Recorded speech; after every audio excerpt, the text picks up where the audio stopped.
This weapon doesn't explode, doesn't fire bullets, and costs less than $20. Yet on Ukraine's front lines, it's outsmarting Russian drones and flipping the script on high-tech warfare. As drones dominate the battlefield, from kamikaze FPVs to long-range loitering munitions, stopping them has become just as critical as launching them. Ukraine's defenses now include everything from billion-dollar Patriots to DIY shotguns mounted on quadcopters. But this is something else entirely. The Aero Trawl. Yes, it's another modified drone. But here's the twist, it doesn't just bring drones down. It captures them mid-air and delivers them intact to Ukrainian forces. Best of all for Ukraine's cash-strapped military. The Aero Trawl costs less than $20 and is simple to mass produce. And just when you thought Ukraine's drone war couldn't get more creative, this changes everything. If you're into how low-cost battlefield hacks are rewriting modern warfare, hit subscribe to the Military Show. We break down the tactics shaping tomorrow's conflicts. So let's unpack how the Aero Trawl actually works, and why it could be a game-changer for Ukraine's frontline troops. Ukraine's fight against Russian drones takes place in two distinct theaters. On the one hand, the nation must fend off nightly long-range attacks by Russian missiles and kamikaze Garan drones on its cities and key infrastructure, far behind the front lines.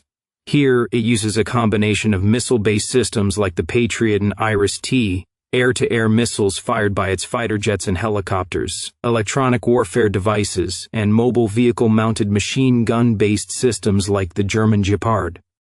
All of these are backed by a network of radar, thermal, and even acoustic detection systems that identify and track the incoming threats to be shot down.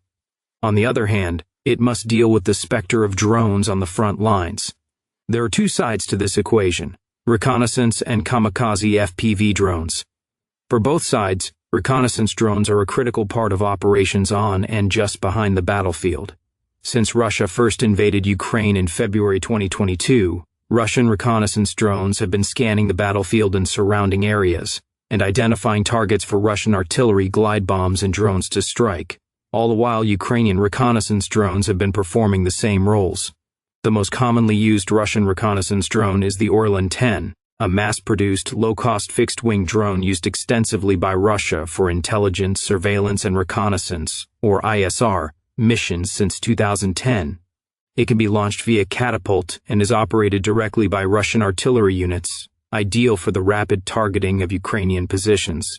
The Orlan-10 is equipped with a variety of sensors, including electro-optical and infrared cameras, with some variants carrying the Lear-3 electronic warfare system, which is capable of jamming radio and cellular signals within a 3-7-mile radius. Russia also uses the 4-post and 4-post-R reconnaissance drones in Ukraine. These are medium-altitude, long-endurance drones based on the Israeli Searcher Mk2, used for surveillance, but also capable of carrying small laser-guided bombs in their combat variant. Ukraine must also contend with the Zastava short-range surveillance drone, which is also based on an Israeli system.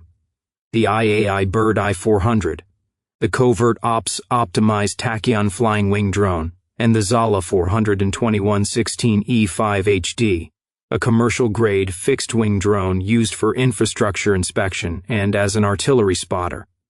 These drones keep nearby rear areas under constant watch, hunting for Ukrainian tanks, artillery, communications gear, electronic warfare systems, and, especially in recent months, UAV operators and launching points. So, it's of critical importance to Ukraine to bring down these spotter drones as soon as possible. Robbing the enemy of its eyes provides a substantial tactical advantage. It provides Ukrainian forces with the freedom to entrench themselves in positions, maneuver, and transport supplies to frontline units without fear of being spotted and hammered within minutes. Initially, Ukrainian infantry on the front lines primarily used pump-action shotguns and short-range portable electronic warfare kits to bring down these drones.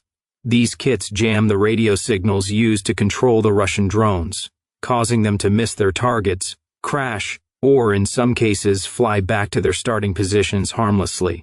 It's rare these days to find Ukrainian infantry on the front lines without electronic warfare, or EW, kits and shotguns. They've become standard issue for tank and artillery crews and communications units as well. However, their effectiveness is limited. Firstly, the sheer length of the line of combat makes blanket EW coverage extremely difficult and very expensive.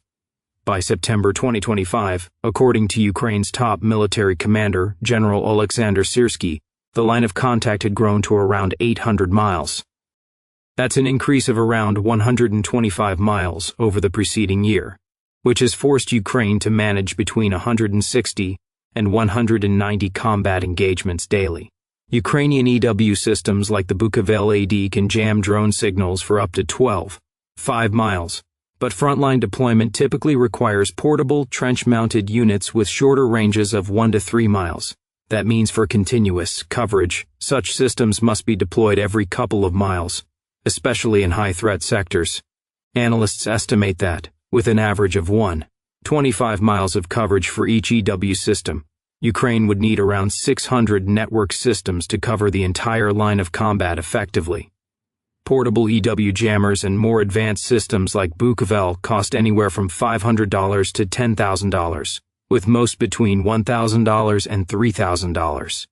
If we assume an average cost of around $2,000, that means Ukraine would need around $2 million for the EW equipment alone. Add redundancy, maintenance, operator training, and integration with command systems to that, and the total cost would likely be in the region of $5 to $2 billion.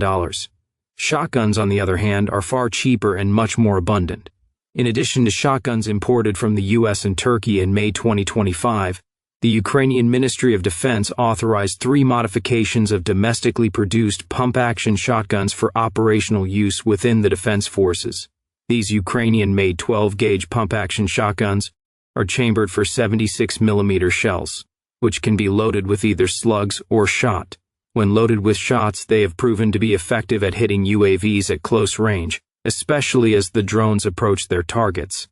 While it's unclear how much these Ukrainian shotguns cost, new pump-action shotguns typically go for roughly $200 to $350. So they're relatively cheap as weapon systems go. However, they're really a last-resort kinetic solution against drones, and thus not the kind of weapons you'd want to base your anti-drone defenses around. Ukraine would literally need tens of thousands of shotguns at a minimum to adequately equip all its frontline forces, with costs running into the tens or even hundreds of millions of dollars. Even then, while the spread of a shot-filled shotgun round increases the probability of a single round hitting a Russian drone, they still require human skill and composure, which is not always possible in frantic, chaotic battlefield conditions. Sometime in 2024, Ukraine figured out a solution, using its own FPV drones to strike Russian reconnaissance drones.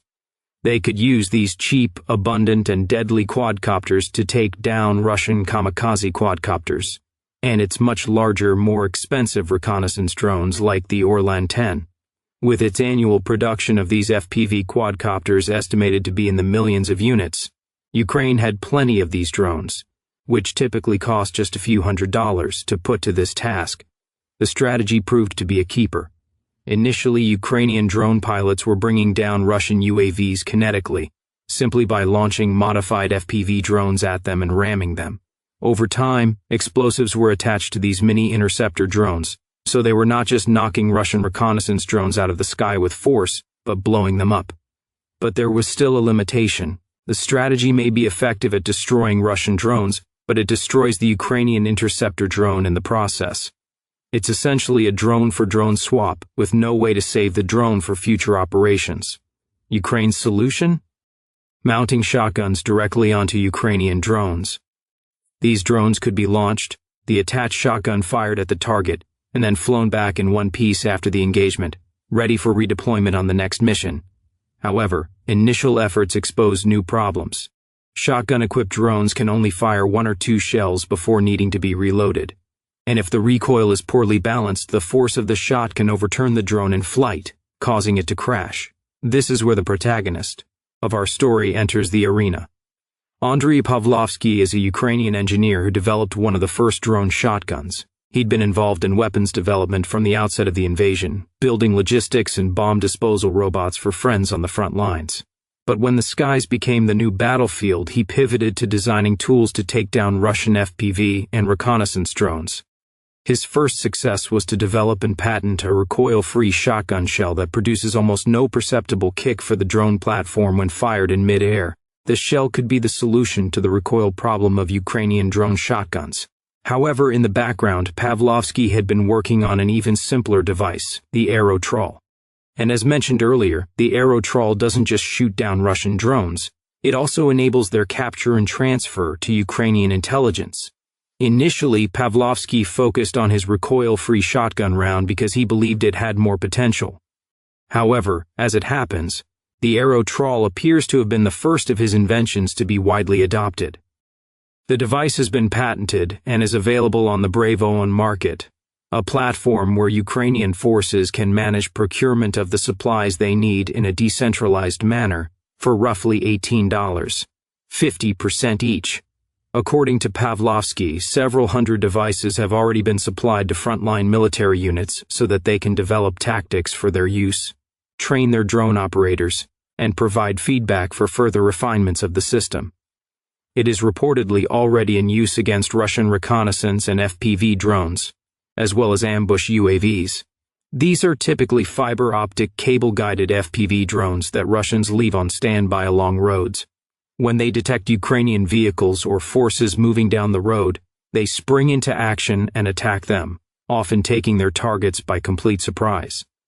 So, how does this innovative system work, and what makes it such a compelling option?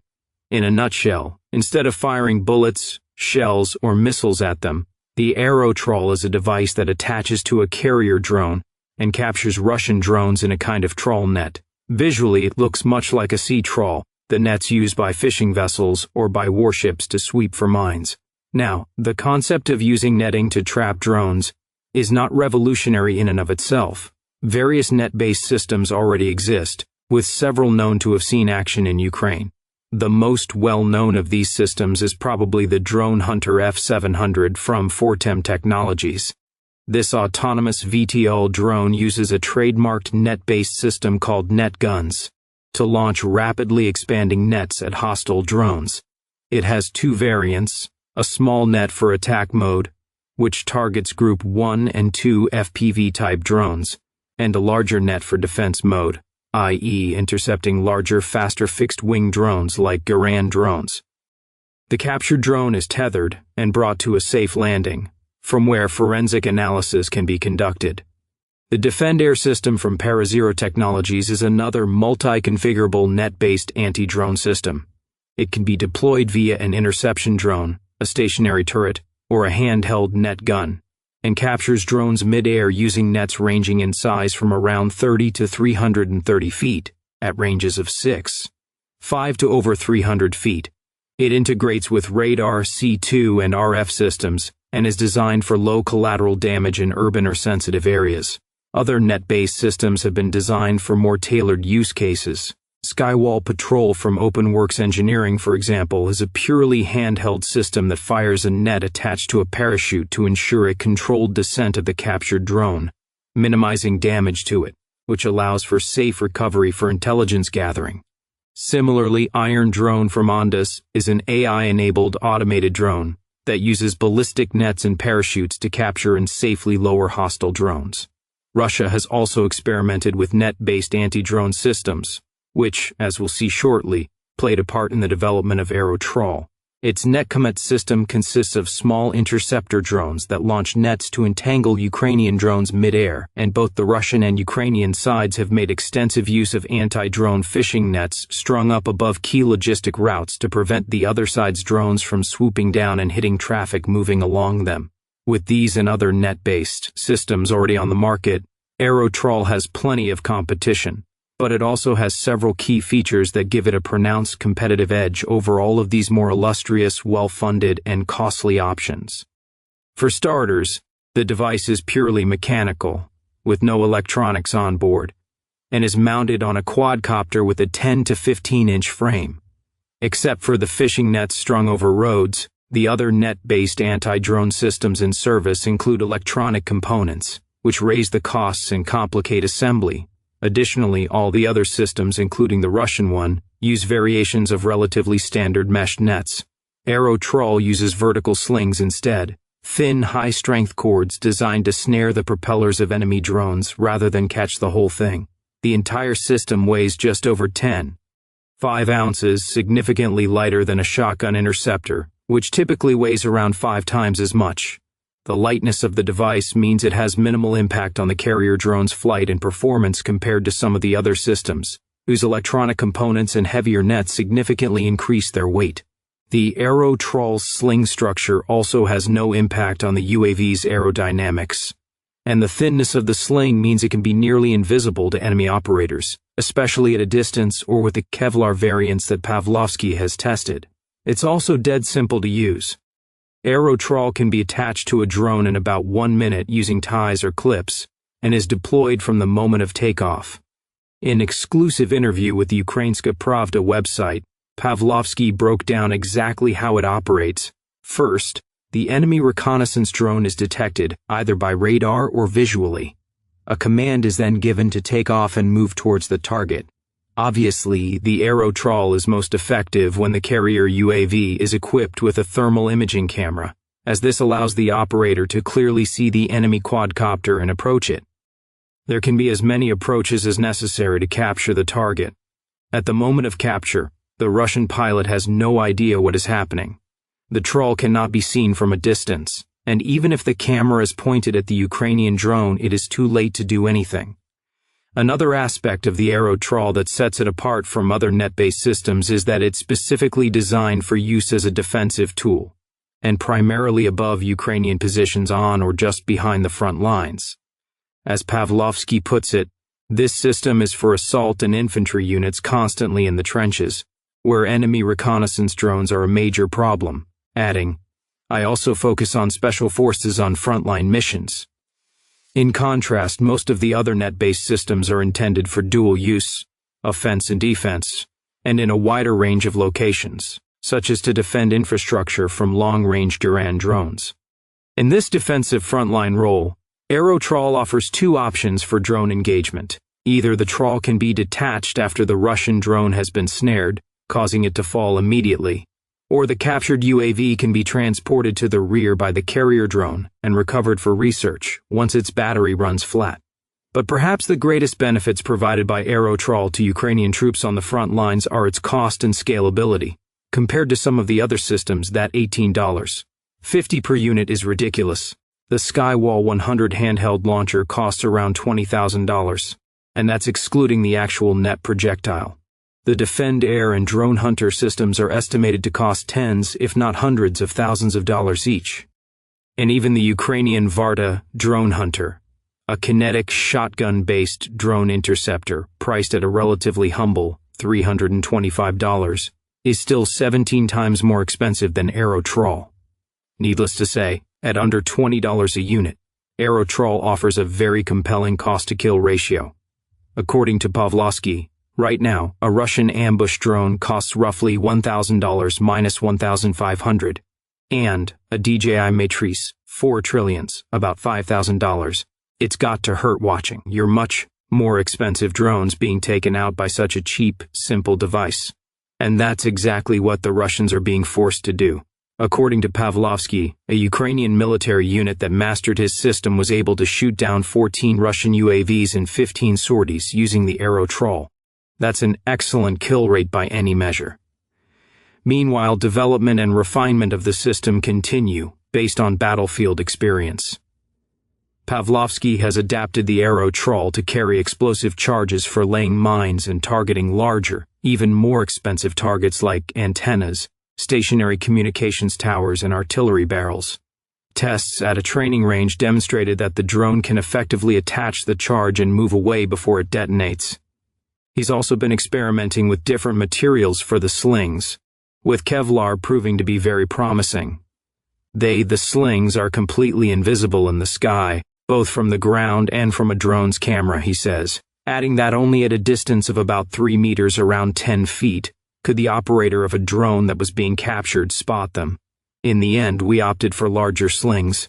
They make the system even cheaper. The idea for the system was in part inspired by the Russian Net Comet system, or rather its limitations. The Russian drone's rectangular design creates a sail effect, reducing its maneuverability at high speeds and making it harder to control. The net itself can be blown backwards or moved off course by the wind. That means you need a high level of pilot skill and the right weather conditions for it to be effective. But even then, the vertical net prevents the drone from transporting captured UAVs back to its positions, or from delivering explosives for separate strikes.